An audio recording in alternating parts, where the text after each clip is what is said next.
Molly Mayer Lewis. She's on the Columbia Heights School Board. She's a social worker, a youth basketball coach. She is also the proud mother of 4 children in Columbia Heights Public Schools. So let's welcome her as our next storyteller. Thank you all so much for having me tonight. I do have to say that when I was approached about speaking tonight and I saw local educators, I tried quite a bit, very hard to dodge this and say, I think there's some great teachers and there's a lot of people doing the really hard work and maybe you should consider that. And then in talking with Nathan and just understanding what he was hoping to get across tonight was just the importance of every person in the community parent and the involvement piece. So that's what I'm going to kind of touch on today a little bit. So I'll give a little bit of a history on myself. I did actually grow up in Columbia Heights from the time that I was 3 years old, so I was very fortunate. I had a 2-parent household. I had 2 older brothers and was able to go through Columbia Heights Public Schools from the time I was in kindergarten until I graduated in 1993. And after that, I went off to college. And actually, I intended to go into elementary education. So that was part of the plan at one point. I switched majors a couple of times, maybe a few times, too many. But I did manage to get a degree in 4 years, and after switching to math and then criminal justice. So my degree is actually in law enforcement, my undergraduate degree. And I started working in corrections. So I spent about 10 years working with juveniles and then later switched over into social work. So I'll come back to that later. But I wanted to talk about growing up in Columbia Heights and how different it was. I think we're all pretty aware of the changes over the last 20, 30 years, the demographics and the differences.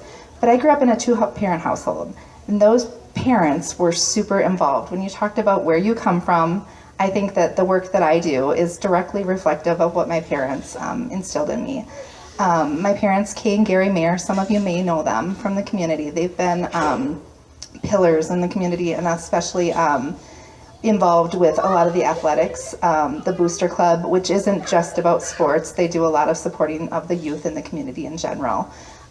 They still, to this day, will be volunteering, and it's kind of cute because over the years, my parents have been, I think, adopted as grandparents of many of the athletes in Columbia Heights Public Schools. So they're at every varsity basketball game, and you'll see the kids going over. If you ever see them hugging the 2 older folks sitting on the lower bench, it's my parents.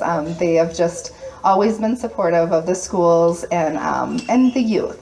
So when I was growing up, they were the parents that they always noticed if a kid didn't have a parent there.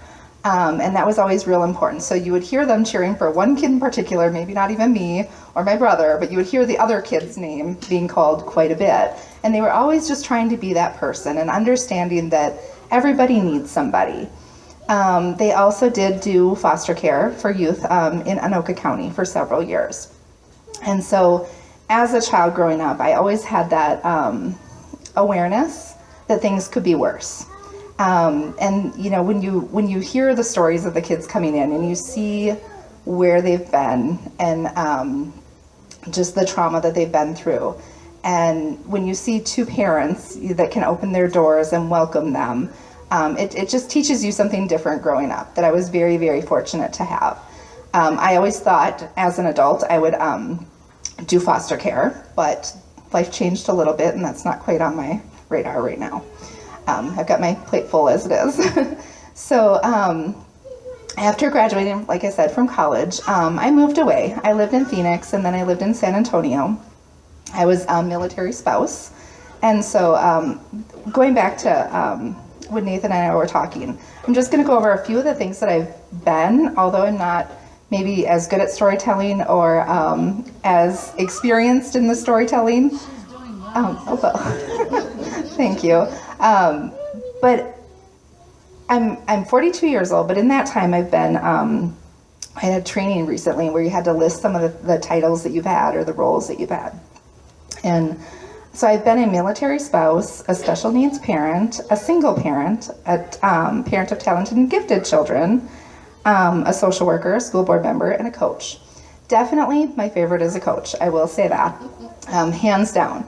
I love to this day when I walk into the middle school, and several of the 8th grade boys I coached in basketball and 7th grade boys, and so it's really endearing to me when I'm walking down the halls and 13 and 14-year-old boys are, hey coach, hi Coach Molly, and just today I was in the office at the high school and one of the students saw me and she said, I know you, do you work here? And I'm like, no, and one of the kids was, that's Keon's mom. And she said, no, you're the basketball lady. And I thought, oh, that's pretty cool for being, 42-year-old lady and the basketball lady. I'll take that role. And so all of those things are, like I said, reflective of my parents. They did not have a week go by when we were in school that they didn't volunteer in some capacity, whether it was getting involved in the PTO or volunteering their time with the athletic boosters, or if there was an event that needed support. I was in the band, and my parents were always there for a fundraiser. I remember my dad broke his shoulder delivering fruit one year, slipped on the ice, and I felt so bad, but he was sure ready to do it again the next year. So they were always there for me. So, like I said, after I lived in Phoenix and then in San Antonio, my oldest son was born, and we had to do some decision making. My ex-husband's family was in Michigan.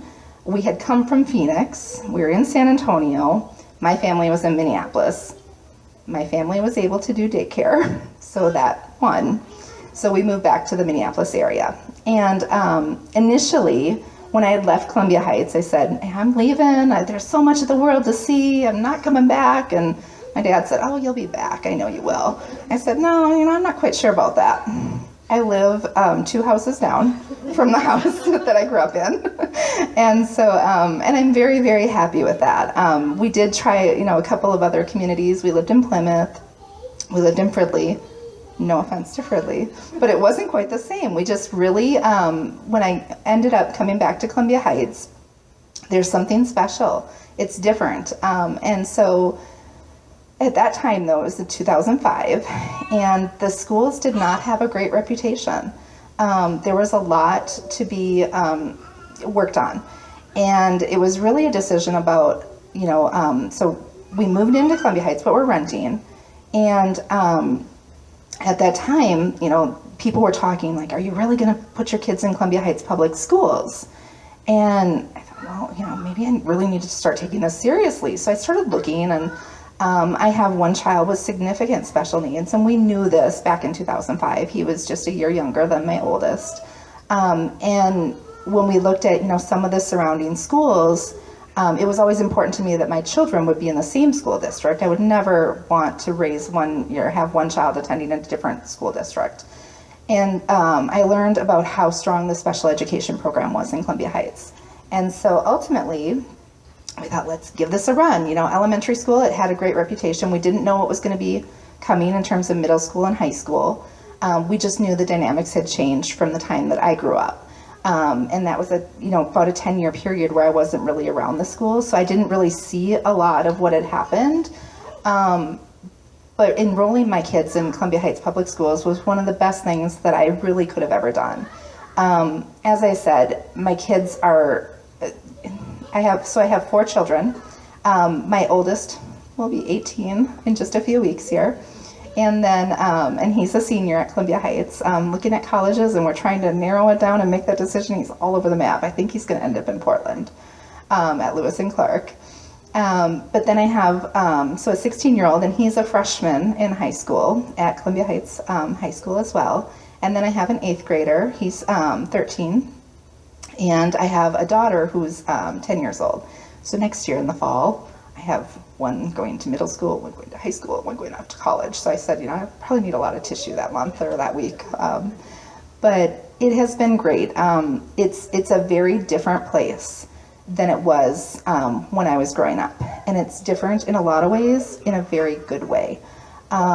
There's experiences that my kids are gaining that I could not have imagined 20 years ago.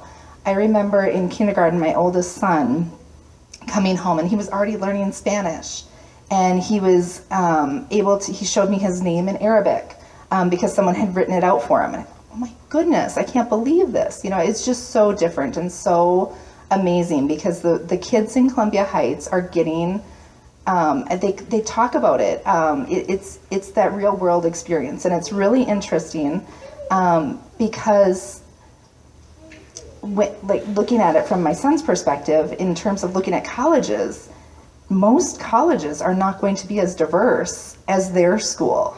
And so it's been an interesting search for him in terms of, some of the colleges that contacted him about sports and stuff. And it's not appealing because it doesn't have that component. He's a little bit nervous about that because it really is different in Columbia Heights. My children are also, their father is African American. And so that piece, is important to me. It's been really helpful for them to be in a school where everyone is different. So the kids don't have that experience that a lot of other schools might have. They all know that everyone's different, and there's, a connection about that. One other piece I wanted to talk about was having a special needs kiddo. So my child is, like I said, 16 years old. He's in the DCD setting, which I don't know if any of you are familiar with, but it's kind of the lowest level setting in the school, and especially it's an isolated program. He does go out for classes, and he is able, he does gym with his peers, typical peers, and things like that.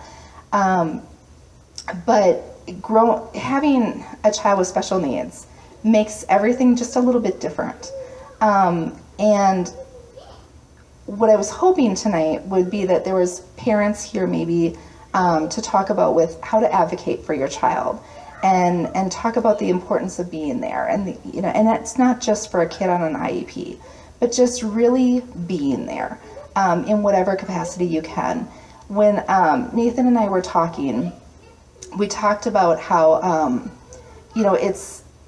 there's a lot of different ideas about who can become involved and what you can do to support your child's education. But anyone can be, and it's just a matter of how far you can take it. The other thing is just reaching out to support those families that have those situations. If you know a family that is, maybe isolated because they have a special needs kiddo, or they just need that extra support, if there's a single parent out there, what can you do to help them support their child's education? I think that one of the things I see about this community is that there's so much energy in so many ways. And I love some of the partnerships that the schools are doing, like the law enforcement community coming in and doing the Big Brother program. And just finding, my hope is that everybody would find some way, shape, or form. Is that a smile because someone does that? No. Okay. Okay. But my hope would be that people would just start to pick up and acknowledge that, like I said, when I was growing up, there was 2-parent households. The moms were the PTO committee. We had room moms. It isn't like that anymore. It's very different. But what can you do to come in and this isn't, by any means a plug for the schools, but at the same time, just really looking at the kids. So my focus and my passion is education and social work. And whenever I work, I didn't even talk about that, sorry. So I'm a social worker in Hennepin County. I work with the child protection families. And so when I talk about education, I'm not an educator, but I do parenting education all the time. And so one of the biggest things that I tell families is just to make a connection with the schools, because the schools have resources that people don't know about. And so getting those families connected to the schools as early as possible, making sure that people know about preschool and the importance of it. Not even if it's preschool, but the early childhood focus, reading to kids, getting families connected to the libraries. All of that is so important, and just that well-roundedness and the well-being of children. And so just helping families out, bringing them up. I had a couple of things that I wanted to talk about. One big thing.